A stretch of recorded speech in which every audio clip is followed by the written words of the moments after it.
சேகர் பாபுன்றவரு வாக்கு கொடுக்கல காலைல நியூஸ் தான் பரவுது. இப்ப அதுதான் கொண்டுச்சு போறோம். எப்படி நீ சொல்ற? நாங்க கேட்டது முதலமைச்சர்கிட்ட கேக்குறோம். நீ யாரு வரதுக்கு? இன்னும் கேட்டமா உன்ன நாடி வந்தமா 9 நாள் என்ன சென்ட்ரல் என்ன ஏரியா?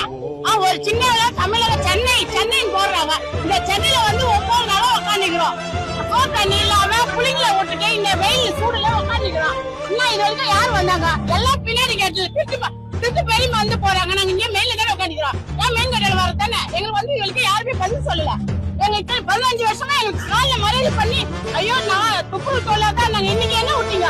அந்த குப்பை நாங்க மாறி ரோட கிளீன் பண்ண ஊரு கிளீன் பண்ணி இன்னைக்கு எங்களுக்கு தூக்கி போட்டாங்க. இல்ல அவர் வாக்குறுதி கொடுத்தாரு. நான் வந்தா நான் ஃபர்ஸ்ட் இதுதான் கையெழுத்து போடணும். திமுக கஞ்சரிக்கு செய்வாங்க எல்லாம் ஓட்டு போட்டோம். நாங்க நம்பிதான் ஓட்டு போட்டோம். இன்னைக்கு ஏமாத்தி 4 வருஷம் காத்திருந்தோம். எப்படி விட்டீங்க? விட்டீங்க. ஆமா அந்த வீடோட இருக்குப்பா. அவர் சொன்ன அந்த வீடியோட இருக்கு. விட்டுட்டு இன்னைக்கு சார் பாபா காலையில பாடி விட்டு வாக்குறுதில கூட நாங்க உங்களை கேட்கல. சேகர் பாபா கேட்கல. மேயர் பிரியா என்ன பேசுறாங்க? அவங்க என்ன பேசுறது எனக்கு தெரியுமா? பேசுறது எடுத்தாங்கன்னா நாங்க இல்ல வந்து செய்வாங்க. எப்படி செய்வாங்க? இத்தனை வருஷம் 15 வருஷமா நாங்க வேலை செய்யிட்டு கான்ட்ராக்ட் எப்படி போவோம்?